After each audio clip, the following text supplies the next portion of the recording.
How's it guys, it's ghostR, and well, I've been inactive from the scene. I've waited for motivation, I've waited for something, and well, a lot of people have been messaging me saying, well, hey dude, MLG Columbus is coming up, help, and all sorts of other comments, which I don't think I should. Anyway, so let's dive into MLG Columbus. Day 1, starting the March 29th, in 20 hours or so, depending on your time zone, or basically wherever you live. It's going to be a bit of a pain to watch, otherwise it's going to be perfect, and there's a lot of aspects because this is during the week. So let's dive into it. On day 1, the first match, NRP versus Flipside Tactics. Now, Nip, Forest, Get Right, Freiburg, Exist, and Path. So for Flipside, we are going to have Blade, Shara, Markolov, Bondek, will did it. Now, this is going to be a clash of the old school talent, and just want to point out that Path is not going to be playing. He has visa issues. They're not sure if he can get there before the first game, and he's been replaced by Threat. Now, Threat has the experience. The question is whether he's been able to keep up to date with the team as much as the play style of the team. It's fun to sit back and coach a team and explain things and give your outer perspective, but to actually play in a team with the calling, all of that kind of changes everything, and it just brings down the firepower for Nip quite a bit.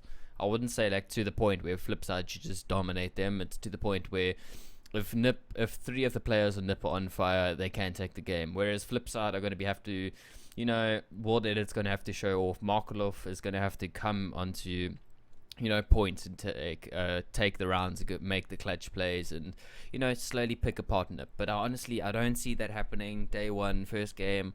I think the experience overall of a Nip and just the overall preparation of them is going to be a lot better, and I will make my pick here. Just to note, you can't technically see who I'm going to be picking on. That's only because I did get the stickers previously after doing research and going over a lot of stuff. Great. Anyway, so Luminosity versus Mousesports. Luminosity, well, they're technically rated the top 3 in the world. I wouldn't say like completely overall. They do have some flaws. They do have mistakes, but they have been absolutely outplaying enemies. They've been just on fire. We've seen explosive rounds that they just shouldn't take away. And now, same thing can be said about Mousesports. We've seen them, upset big teams, tier 1 teams. We've seen them, have Chris J pull out the firepower. But now, just looking at the lineups, Fallen, Fur, FNX, Cold Zero, Taco versus, the Mousesports lineup, which will be Chris J next, Nico, Dennis, and Speedy. So the firepower at LG is questionably, actually non-questionably just higher. And the problem comes in, Mousesports is the team that likes to catch other teams off guard and gain the one player advantage and work off that, pull up the deagles, break the economy. And the problem comes in, LG are one of those teams that even though they might have a 3v5, one of their players might go explosive, take down 3 in a triple, and just win the round based off that play. And every single player, Fallen can do this, Fur can do this, FNX can do this, Cold Zero can do it, even Taco can pull off these amazing clutches and turn the round in the favor. So, or flavor, depends how you want your taco, even though I know that's not what it means. So I'm just going to say straight up, Luminosity should take this. There will be mistakes. There will, Mousesports will take away a few rounds. But I think in the end, Luminosity Gaming are just good at closing down games. Even in overtime, they just are able to, get up the rounds and, say, okay, enough's enough. Let's win and just get in the right mindset. Now, this is going to be one of the harder games to predict. FaZe versus Team Liquid. We've seen the FaZe lineup, Fox, Rain, AZ, Jacob, and Makalele. The firepower on that team is insane. We have, let's just say, with the addition of AZ, and just the firepower went up even more than it has before. So FaZe should be in, how do I say this, in the driver's seat for this lineup. But now, the hope for NA, inverted commas, going to be Team Liquid going up with Hiko, Adren, LG, Nitro, and Simple. There's firepower there, there's tactics there, there's all sorts of stuff there. There's enough to upset a lot of teams and, pull NA further into the majors than they've had previous issues with. And I just think it's going to be one of those, they have the right mentality, skill, and everything to take down a European team. But it depends on the European team and it depends on the style. We could see Team Liquid upsetting NIP, for example, or we could see them taking down maybe, I would say, we could see them tackling on Na'Vi or breaking down Virtus Pro. But the problem when you come into such a firepower-reliant team like FaZe, you are going to struggle in that aspect. So I'm going to make a pick and make it FaZe this time. And, well, as much as I want to support Team Liquid, and, I'm always rooting for some other teams to show up, you'll see later on, I honestly just don't think it's possible, but I don't think it's likely. Now, Fnatic versus Splas. This matchup, all the support and love for Splas, we've seen it everywhere, Reddit, Twitter, Ara, AB, Jasoner, Professor Chaos, and Davey. I have not seen Professor Chaos in a long time. The last time I saw him was when he was speaking about mouse sensitivities, and he somehow had an EDPR around 6,000, which is insane. That's like you move your mouse 1 millimeter and you've done a 720 and shot some like 3 people. But he's probably changed by now. But let's not get backtracked. So moving on, Splas, they're against Fnatic. Fnatic should just straight up win.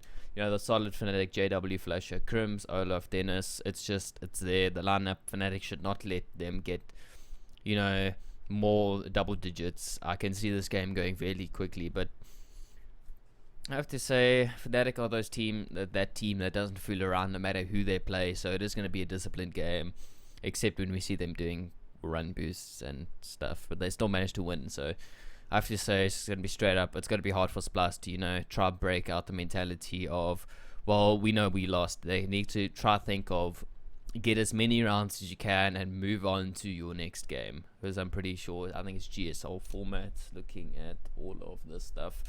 But anyway, Envious versus CLG. Envious, we haven't really seen them perform to the best they can. They have added Devil to the lineup, which actually everybody was doubting him at first, and then we just saw their firepower almost, I wouldn't say doubled, but went up by at least 20-30%. So NBK, Happy, Kenny S, Devil, Apex. It's there. This is technically a team that you'd build and go, okay, well, they should win. They should make it all the way to at least semi-finals. And we say that a lot about a few of these teams. And, well, I just think Envious are going to just sheer experience and firepower going to take down CLG. Although CLG, I wouldn't count them out. Hayes, Cutler, Tariq, Fugly, JDM. Upset potential once again. But I don't see them upsetting, the first match on the first group day against Team Envious. I just don't see that happening. So I'm going to make my Envious pick. This is where it starts to get a little bit more hairy in terms of who's going to win and who I'm going to pick. Except, first off, Astralis versus Gambit. Astralis are the team that dominate group stages, get to semi-finals, and fizzle out. So I honestly think they're going to do something similar, and then, get to around quarters, semis, and then, maybe we might see a breakout from them. We might see them finally able to overcome that semi-final fallout barrier. They've had a lot of barriers. They've had the choking barrier in TSM. We've seen them. Let's just jump into the lineups for Astralis. It is going to be Zipnex, Device, Carrigan, Dupree, Cajun B. So firepower's there, skills there, AWP's there, rifler's there, support's there, everything's there. Gambit, it's going to be huge. Doja, Adren with a capital N and a Mao, Waylander. So I don't know. I would have to say they should be able to get a few rounds against Astralis, but Astralis are just one of those group dominant teams, and we've seen them often top the log, even though they get thrown into big, matchups like Envious, Virtus Pro, Na'Vi, and then we still see them coming out on top.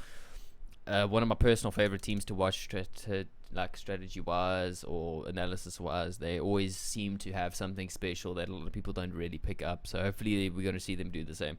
Speaking of things we don't expect, Na'Vi versus Cloud9. So Na'Vi is one of those teams you don't look at their lineup and go, oh, it's amazing, they should be a great team.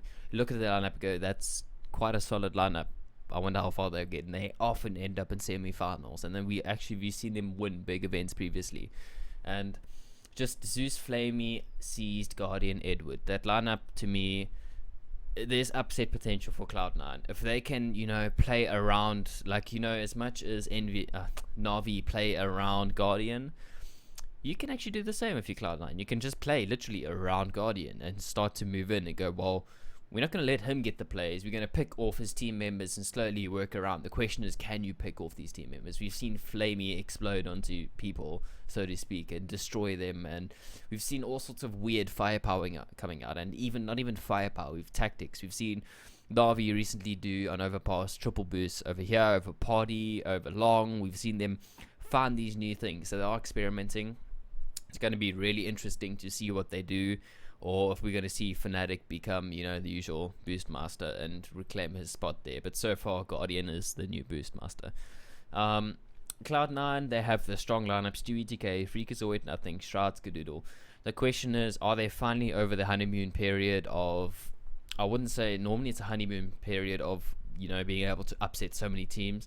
At the moment, they're questionable in terms of not firepower, just overall teamwork, and they can do this. I'm going to have to say, if now's the time to shine, this is their last chance to basically redeem themselves as Cloud9 and, make it back into the scene. Otherwise, they are going to be replaced by Liquid, all these other NA teams that are slowly breaking in, CLG and all of that. So they've got a lot of pressure on their shoulders, and I honestly think with the support behind them, they should be able to break in and, at least get into, the third group day, which is on the 31st.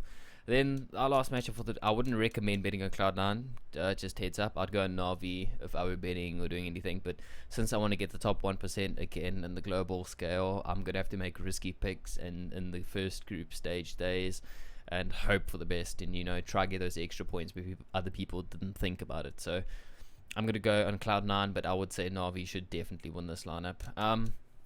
Going into something very similar, Virtus Pro versus G2. So Virtus Pro, it's the same lineup, one of the oldest standing lineups of Taz, Neo, Stacks, Pasha, and Bayali. So straight up, you go, okay, it's Virtus Pro. Are they an underdog? Are they an overdog? And I have to say, in this matchup, they're actually both. They're going to be playing versus G2, not the same old G2. It's going to be the Existence, Shocks, Scream, RPK, and Smiths. We see the firepower, Smiths with AWP, RPK exploding in rounds, the aim god, Scream, inverted commas. There's a lot of other aim gods I personally say that are a lot better in terms of overall performance, but he is the most famous one, I have to say. Shocks is also one of the aim gods, Existence with the brain. So it's going to be one of those games where if G2 are on all cylinders, we see Scream doing what Scream does. We see Smith AWPing like he's been for, the past 2 months. So he should be able to, perform there. And it's going to be one of those games where Virtus Pro, if they don't have the support they need, if they don't have the crowd mentality, if they don't have that whole, we're Virtus plow now and we're breaking into teams and upsetting teams, then they kind of, fall off. They tend to get upset a lot. They are one of the teams where a lot of times I bet against, not because I think they're going to lose, just for the sake of betting against them and going, well, prove me wrong. Prove me that you're going to be the strong Virtus Pro. And when they do, I don't mind, honestly, personally. So it's just going to be one of those games where I'm going to bet on G2. I would say that G2 actually should be favored in this matchup due to Virtus Pro's recent performance. And that basically concludes a lot of things I have to cover up, saying this game's risky, this should be a decent win, this is going to be a big profit if you're able to get the right pick. I'm going on phase.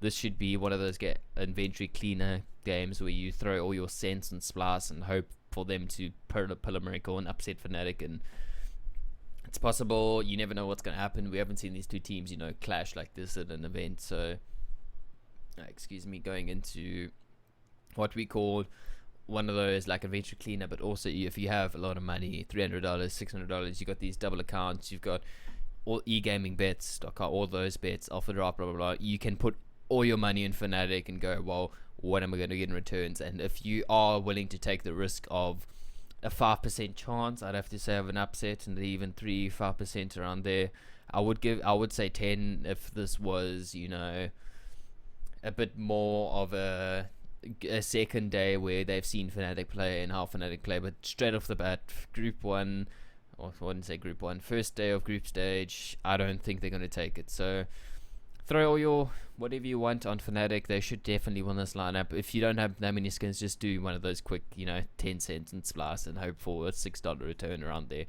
So Envious should definitely win this one. Astralis should definitely take on Gambit Gaming, who I'm not sure if I mentioned their lineup. I have actually Doja, Hoosh, Red, Mao, Waylander. So getting into that, Astralis should win, blah blah. Recapping, this is going to be my picks for the day. I would say you can go do the fantasy pick here, pick your commando. Basically, this is more extras for me. I don't really have the money in my inventory to just throw random money on a whole bunch of players, and I'm going to be focusing on the actual betting of the scene, the pick'em challenge, instead of the actual fantasy side. So I can say, like, okay, Sniper, Guardian should definitely do well. We've seen, JW will definitely do well. Device around there, although they're kind of swapping with Carrigan, so it's kind of hard to make a pick there. Entry fragger, you can go, well, Dennis does amazingly all the time. He gets a lot of frags, blah, blah, blah.